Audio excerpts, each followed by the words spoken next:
The strange case of Dr. Jekyll and Mr. Hyde. Incident of Dr. Lanyon. Of Sir Danvers was resented as a public injury, but Mr. Hyde had disappeared out of the ken of the police, as though he had never existed. Much of his past was unearthed, indeed, and all disreputable tales came out of the man's cruelty, at once so callous and violent, of his vile life, of his strange associates, of the hatred that seemed to have surrounded his career, but of his present whereabouts, not a whisper. From the time he had left the house in Soho on the morning of the murder, he was simply blotted out, and gradually, as time drew on, Mr. Utterson began to recover from the hotness of his alarm, and to grow more at quiet with himself. The death of Sir Danvers was, to his way of thinking, more than paid for by the disappearance of Mr. Hyde. Now that that evil influence had been withdrawn, a new life began for Dr. Jekyll. He came out of his seclusion, renewed relations with his friends, became once more their familiar guest and entertainer. And whilst he had always been known for charities, he was now no less distinguished for religion. He was busy, he was much in the open air, he did good, his face seemed to open and brighten, as if with an inward consciousness of service. And for more than 2 months the doctor was at peace. On the 8th of January Utterson had dined at the doctor's with a small party. Lanyon had been there, and the face of the host had looked from one to the other as in the old days when the trio were inseparable friends. On the 12th, and again on the 14th, the door was shut against the lawyer. The doctor was confined to the house, Poole said. Hand saw no one. On the 15th he tried again, and was again refused, and having now been used for the last 2 months to see his friend almost daily, he found this return of solitude to weigh upon his spirits. The 5th night he had in guests to dine with him, and the 6th he betook himself to Dr. Lanyon's. There at least he was not denied admittance, but when he came in, he was shocked at the change which had taken place in the doctor's appearance. He had his death warrant written legibly upon his face. The rosy man had grown pale, his flesh had fallen away, he was visibly balder and older, and yet it not so much these tokens of a swift physical decay that arrested the lawyer's notice, as a look in the eye and quality of manner that seemed to testify to some deep-seated terror of the mind. It was unlikely that the doctor should fear death, and yet that was what Utterson was tempted to suspect. Wes, he thought, he is a doctor, he must know his own state, and that his days are counted, and the knowledge is more than he can bear. And yet when Utterson remarked on his ill looks, it was with an air of great firmness that Lanyon declared himself a doomed man. I have had a shock, he said, and I shall never recover. It is a question of weeks. Well, life has been pleasant. I liked it, yes. Sir, I used to like it. I sometimes think if we knew all, we should be more glad to get away. Jekyll is ill, too, observed Utterson. Have you seen him? But Lanyon's face changed, and he held up a trembling hand. I wish to see or hear no more of Dr. Jekyll, he said in a loud, unsteady voice.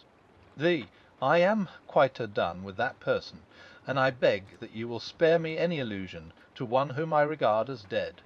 Tut, tut, said Mr. Utterson, and then after a considerable pause, can't I do anything? He inquired. We are 3 very old friends, Lanyon. We shall not live to make others. Nothing can be done, returned Lanyon, ask himself. He will not see me, said the lawyer. I am not surprised at that, was the reply. Some day, Utterson, after I am dead, you may perhaps come to learn the right and wrong of this. I cannot tell you. And in the meantime, if you can sit and talk with me of other things, for God's sake, stay and do so, but if you cannot keep clear of this accursed topic, then in God's name go, for I cannot bear it." As soon as he got home, Utterson sat down and wrote to Jekyll, complaining of his exclusion from the house, and asking the cause of this unhappy break with Lanyon, and the next day brought him a long answer, often very pathetically worded, and sometimes darkly mysterious in drift. The quarrel with Lanyon was incurable. "I do not blame our old friend," Jekyll wrote, "but I share his view that we must never meet. I mean from henceforth to lead a life of extreme seclusion. You must not be surprised, nor must you doubt my friendship, if my door is often shut even to you. You must suffer me to go my own dark way. I have brought on myself a punishment and a danger that I cannot name. If I am the chief of sinners, I am the chief of sufferers also. I could not think that this earth contained a place for sufferings and terrors so unmanning. And you can do but one thing, Utterson, to lighten this destiny, and that is to respect my silence." Utterson was amazed. The dark influence Hyde had been withdrawn. The doctor had returned to his old tasks and amities a week ago. The prospect had smiled with every promise of a cheerful and an honoured age, and now in a moment friendship and peace of mind, and the whole tenor of his life were wrecked. So great and unprepared a change pointed to madness, but in view of Lanyon's manner and words, there must lie for it some deeper ground. A week afterwards Dr. Lanyon took to his bed, and in something less than a fortnight he was dead. The night after the funeral, at which he had been sadly affected, Utterson locked the door of his business room, and sitting there by the light of a melancholy candle, drew out and set before him an envelope addressed by the hand and sealed with the seal of his dead friend. Private for the hands of G.J. Utterson alone, and in case of his predecease T.O.B.E. der Stauide Unided, so it was emphatically superscribed, and the lawyer dreaded to behold the contents. "I have buried one friend today," he thought. "What if this should cost me another?" And then he condemned the fear as a disloyalty, and broke the seal. Within there was another enclosure, likewise sealed, and marked upon the cover as "Not to be opened till the death or disappearance of Dr. Henry Jekyll." Utterson could not trust his eyes.